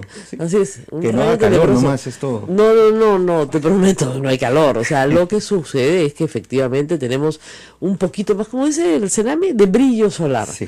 De brillo solar, pero no, eso no quiere decir que los que salieron de su casa a las 5 de la mañana tengan que alegrarse demasiado, porque igual va a haber un poco de frío y humedad. No hay que desabrigarse. Pero mira, cuidado, mi nariz es un termómetro, soy 1 grado y se acabó la alergia, no lo saca, lo baja, no sé. Bueno, hoy día tenemos bastante noticia política vinculada al ministro Torne, pero antes te quería comentar una experiencia, sobre todo para toda nuestra audiencia que sigue a Santa Rosa de Lima en su 400 años de muerte, es el año de su jubileo, 1617 muere. Y anoche estuve con Ramón Mujica, ex director de la Biblioteca Nacional, 7 años director de la Biblioteca Nacional. Una pena, la verdad, el maltrato del ministro Nieto, porque de verdad una persona con esas características, pues, por lo menos le das una reunión, ¿no? O le pides un plan de trabajo o algo, ¿no? Casi que lo votaron por periódico, pero el ministro Nieto Montesinos creo que no creía mucho en la Biblioteca Nacional. De repente el ministro Salvador de Solari, se me escucha, puede salvar al personaje, porque realmente es un personaje muy dedicado al estudio de determinados asuntos de la historia. Y uno de los asuntos que estudia con enorme dedicación es la vida de Santa Rosa de Lima y su transformación iconográfica desde su muerte, digamos, hasta ya bien entrado el siglo XX, en el cual Santa Rosa se convierte en la santa de todos. Así es. ¿No? En la santa de todos los desposeídos, de todos los pobres, de los indios, de los mulatos, de los criollos, en la santa americana, por oposición a la santa española, ¿te das cuenta? O la santa europea. Es muy interesante porque en sus descubrimientos y lecturas se imputa que Santa Rosa tenía sangre india, cosa que era un escándalo en aquella época porque las santas no tenían sangre india, ¿no es cierto? Los indios eran evangelizados, más no santos. Claro. Entonces, incluso, como ustedes saben perfectamente, San Martín de Porres entra a este convento de Santo Domingo, donde nos encontramos, como donado en calidad de mulato, porque no podía aspirar a ser fraile. Todavía los dominicos no permitían que una persona de origen afroamericano sea sacerdote, y tampoco indio. Y Santa Rosa, sin embargo, en primer lugar es laica, no es monja, como muchos creen, no es religiosa. Toma el hábito de la orden terciaria de los dominicos y dirige un movimiento en Lima que en realidad era bastante revolucionario para su época, porque eran mujeres que no querían entrar al convento, pero sí querían tener una vida religiosa. Estamos hablando de 1600, o sea, eso ahora suena facilísimo, pero en esa época no sonaba nada fácil. Y hace cosas muy interesantes. ¿Ustedes que adopta un niño? ¿Ah, sí? 1 año antes de morir, adopta un indio para formarlo como predicador. para predicar a los indios. Oh, qué interesante. Muy interesante, o sea, muy avanzada para su época. Y lo que decía Ramón Mujica es que siempre se le presenta como una mujer del campo, rural, sí, pero era una mujer que leía, ha presentado pocos de los escritos que ella tiene, y que daba explicaciones metafísicas de su vida contemplativa, muy en el orden de lo que se usaba en los tiempos, muy en las lecturas de los tiempos, ¿no? Y luego la iconografía, que es, digamos, todas las obras plásticas que hay luego de su muerte, son iconografía, es una iconografía que se va transformando, como te decía, a convertirla, a tener un rol político. Ella termina siendo la patrona de la Orden del Sol, que instaura San Martín, y la patrona de Independencia. O sea, de Santa Virreinal a patrona de Independencia, ¿no? Es muy, muy interesante. Entonces, hay muchísimo por aprender sobre la vida de Santa Rosa de Lima y sobre la vida colonial, ¿no es cierto? Y cómo ella, una cosa que me pareció interesante, su culto fue más popular que el de la Virgen de Guadalupe, aun cuando las apariciones son simultáneas, porque el culto de la Virgen de Guadalupe fue cuestionado los primeros 100 años. Así es. Siempre la iglesia se Así toman es. su tiempo para estas cosas. Entonces, Santa Rosa ya estaba beatificada y finalmente canonizada. Y es más, la colocan acá en el altar de la iglesia de Santo Domingo, su cráneo, a 2 años de muerta, cuando recién se había iniciado el proceso de beatificación. O sea, es una de las pocas santas que sube a los altares sin proceso, por fervor popular. Así es. Porque el proceso duró muchísimo tiempo. Por Fue cierto, ¿no? tal el furor después de su muerte que tuvieron que cambiarle la ropa 7 veces antes del entierro, para que quedaran reliquias suficientes para todos los que pedían reliquias, ¿no? La historia es fascinante. Bueno, era una Lima muy chiquita, no había mucho que hacer. Ustedes dirán, sí, pues, pero los chismes corrían rápido, Sí, ¿no? ¿no? Sí. Así es que la gente quería estar muy cerca esta vez, y es un culto muy popular hoy, en pleno siglo XXI, aun cuando, me explicaba Ramón Mujica, y me ha dejado la tarea de que averigüe por qué, el culto baja después de la guerra con Chile. Porque suceden eventos, que tengo que averiguar, en el convento de Santa Rosa, no en este, sino en el otro convento, cuando entra la tropa chilena. Entonces, estos eventos de los cuales no hay mucha noticia, pues los voy a tener que ver. Me dejan de tarea ahora hablar con los padres, a ver qué saben. Bueno, muy bien. Y acá en Lima, después de un viaje, en teoría exitoso, del presidente de la República, a Francia y a España, con invitaciones al presidente francés, con reunión con el rey, con conversaciones en cámaras de comercio, Expectativas de desarrollo, de inversión. de inversión y todo, con su ministro de Economía al lado. Y el ministro de Economía llega a Lima y le dicen, lárgate. ¿Quién? La bancada fujimorista. Todos los voceros, algunos de forma más explícita, otros de forma menos explícita, le han dicho que, digamos, que no les dé la molestia de censurarlo, ¿ya? Que tenga la buena educación de irse, más o menos. O sea, ¿sabes qué? Me da pereza censurarte. Ya no quieren ni chambear esto, o sea, interpelarte, censurarte, hay que pereza, renuncia, hijito. Ya pues te vamos a votar de todas maneras. Eso es lo que le han dicho en buena cuenta ayer los voceros del fujimorismo al señor Torne, al ministro de Economía, nada menos. Por supuesto, el señor Alarcón, ni con el pétalo de una rosa, ¿no? Ese, nada. Y Fernando Zavala ha dicho, por si acaso aquí no hay ninguna renuncia, el señor no se va. Y me parece muy bien que Fernando Zavala se los diga, porque por lo menos para que trabajen, ¿no? ¿Lo quieren votar? Muy bien. Ahora sí, que le comience a quedar claro al pueblo, porque cuando renunció Vizcarra dijeron, no, pero si no se ha ido solito. Después lo habían interpelado, perseguido, ¿no? Pues si él se ha ido solo. Bueno, muy bien, que quede claro que los votan. Y que los votan mal, y que los votan por delitos que no existen, porque no hay un fiscal que pueda abrirle un proceso al ministro Torne por esa grabación. Es imposible. Es imposible. Es una declaración simple y llanamente, oye, tengo todo firmado, pues, que salga la otra cosa. Ni siquiera entiendes bien a qué se están refiriendo. Y es obvio que el señor Torne no se